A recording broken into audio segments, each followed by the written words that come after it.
That right there proves to you that the mermaids and the sirens are connected the exact same ways as the Wendays and Bigfoots are globally with a word and globally with describing the same behaviors, right?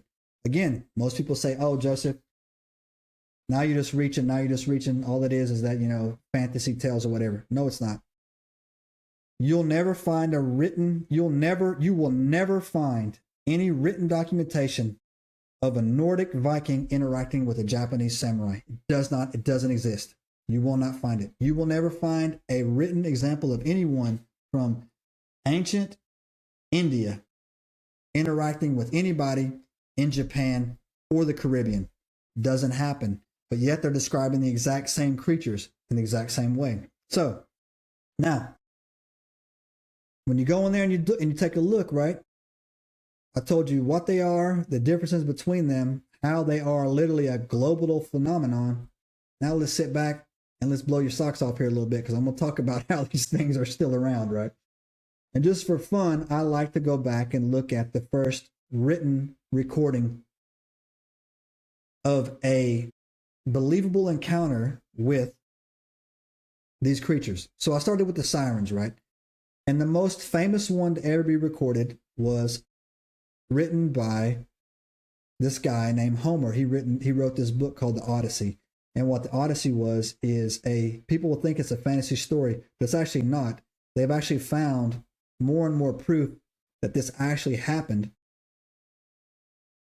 And it was about, if you've seen the movie Achilles or whatever, about Helen of Troy left with Paris, and then, Greece invaded Troy or whatever, and they sacked it with the whole Trojan horse or whatever. But there was a guy on there in that book, and his name was, let me get this right real quick. He was sailing back from, Homer was describing in the Iliad, the tale I think it was, he was describing how he was sailing back home to get back to his wife, and he came across this island of sirens, right? Can't remember this guy's name though. If you guys know this, I didn't write this down. It's kind of weird. If you guys can think of the name of the first of that ship, put that in the chat or whatever, and we'll go in there and do it. But yeah,